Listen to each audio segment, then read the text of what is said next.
नमस्कार दोस्तों, मैं हूं करण सिंह और आप देख रहे हैं आज के इस वीडियो में। एक खास बात देखेंगे आज हम इजराइल से संबंधित, क्योंकि मैं हूं इजराइल में और मैं नई नई चीज़ों के विषय में लगातार सर्चिंग कर रहा हूं। द फैक्ट ऑफ बाइबल में आज हम चर्चा करेंगे कि इजराइल का पूर्व का क्या इतिहास है और जब से इजराइल आज़ाद हुआ है उसके बाद से इजराइल में क्या क्या बदला है और क्या था पहले, इससे पहले कि जब इजराइल देश घोषित नहीं हुआ था तब का क्या इतिहास है।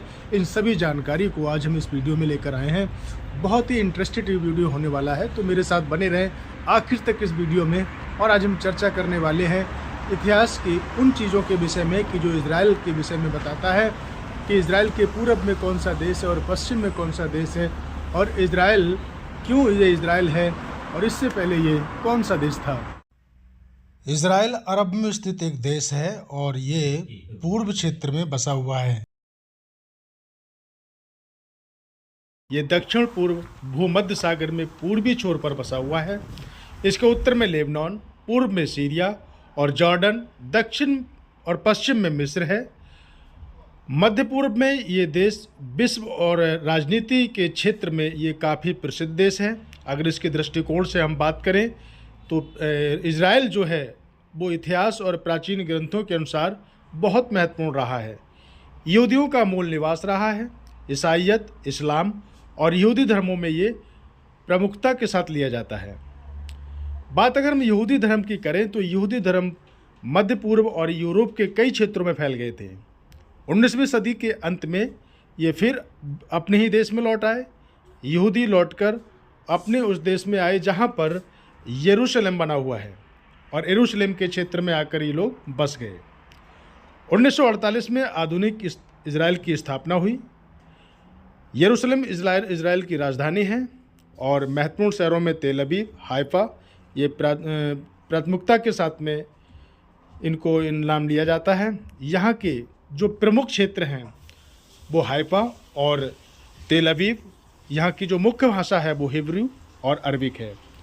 अरबिक इसलिए यहाँ पर बोली जाती है क्योंकि यह अरब से ही निकला है और आज भी काफ़ी क्षेत्रों में अरबी लोग यहाँ पर बसे हुए हैं और अरब से इजराइल की सीमाएं जुड़ती हैं।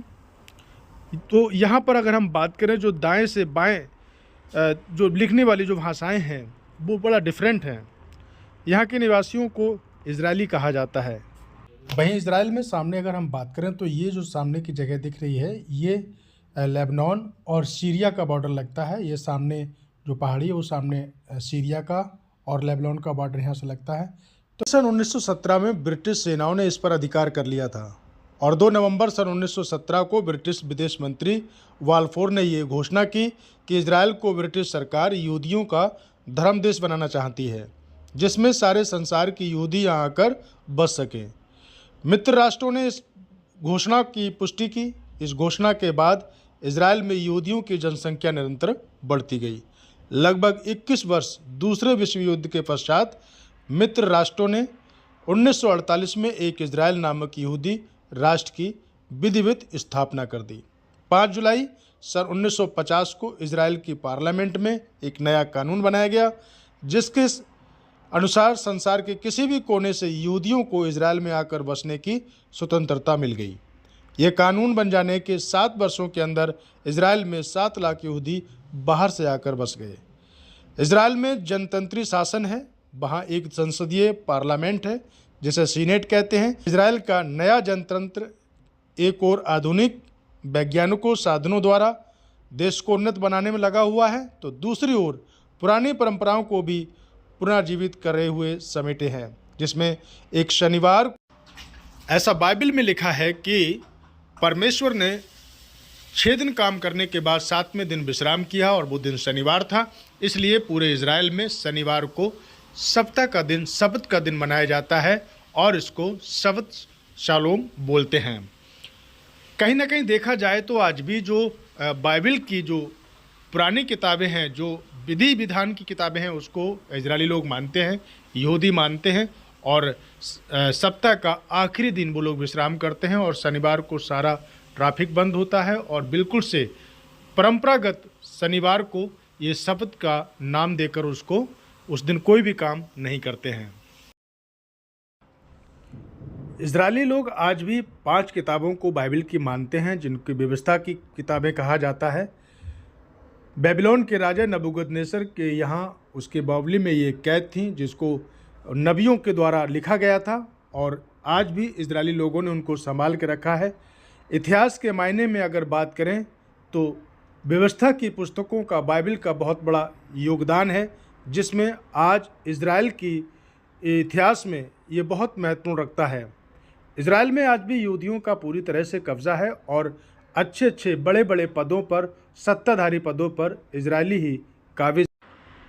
जैसा कि मैंने पहले भी बताया कि इजराइल का नाम बदल कर इजराइल रखा गया है, क्योंकि ये याकूब का नाम जो परमेश्वर ने इजराइल रखा, उसी के नाम पर इस देश का नाम इजराइल रखा गया है। जबकि पहले ये कनान था, जो कि फ़लस्तीन के लिए कनान कहा जाता था और फ़लस्तीनी लोगों के लिए कनानी कहा जाता था। जो कि आपने इसमें पहले जिक्र भी देखा होगा बाइबल में कि गोलियत जो कि एक फ़लस्ती था और दाऊद जो कि एक यहूदी था, इन दोनों के युद्ध के बारे में यहाँ के कुछ लोगों ने बताया कि किस तरह से दाऊद ने गोलियत को मारा है।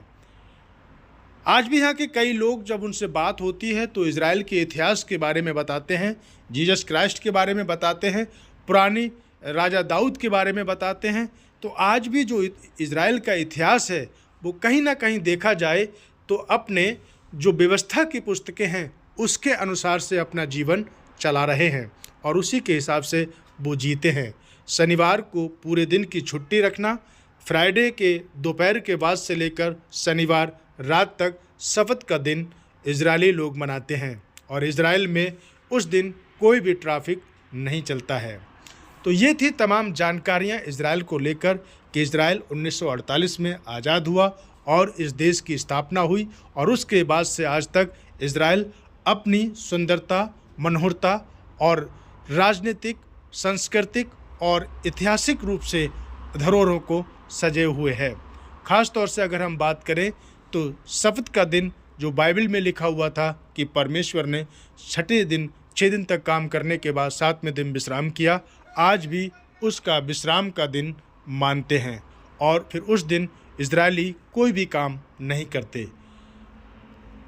इजराइल की अगर राजधानी की बात करें तो इजराइल की राजधानी यरूशलेम में है, जिसकी भाषा जो राज्य भाषा है वो इब्रानी है।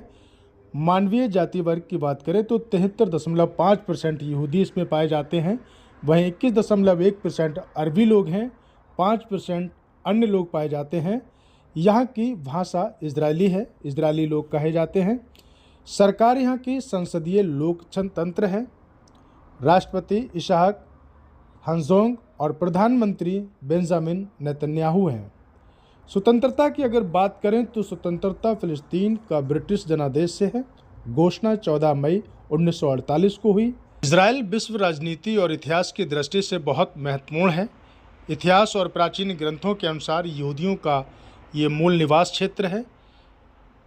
इसमें यहूदी धर्म, इस्लाम धर्म और ईसाई धर्म के लोग भी रहते हैं।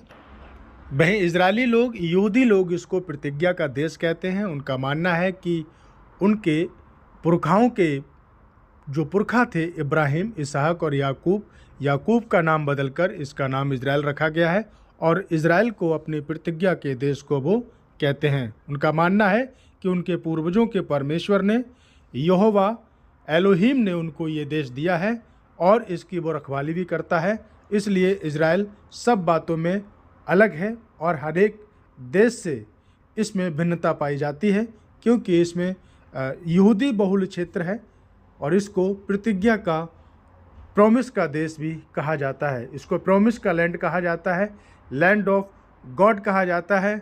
तमाम नामों से इस देश को बुलाया जाता है। यहाँ के लोग इसको यहोवा एलोहिम के नाम से इस देश को भी कहते हैं कि ये देश उनके पूर्वजों के परमेश्वर इब्राहिम, इसहाक और याकूब के परमेश्वर ने उनको ये देश दिया है। तो ये थी तमाम जानकारी इजराइल से संबंधित। मैं फिर से आपका धन्यवाद करता हूँ कि आपने पूरा वीडियो को देखा है और परमेश्वर आप सबको बड़ी आशीष दे और मैं आशा करता हूँ कि आपको शायद जानकारी अच्छी लगी होगी। अपने कमेंट ज़रूर दें, अपनी राय ज़रूर दें। जैसा भी आपको अच्छा लगे आप ऐसा कमेंट दे सकते हैं। और चैनल यदि आपने सब्सक्राइब नहीं किया है तो प्लीज़ आपसे रिक्वेस्ट है कि आप चैनल को सब्सक्राइब करें, जिससे कि मुझे और भी प्रेरणा मिलकर मैं अच्छी वीडियो आप लोगों के लिए ला सकता हूं, क्योंकि मैं हूं इजराइल में और यहां से तमाम जुड़ी हुई जानकारियां मैं आपको देता रहूंगा। तो मेरे साथ बने रहें और चैनल को सब्सक्राइब जरूर करें। Thank you so much. Praise the Lord. God bless.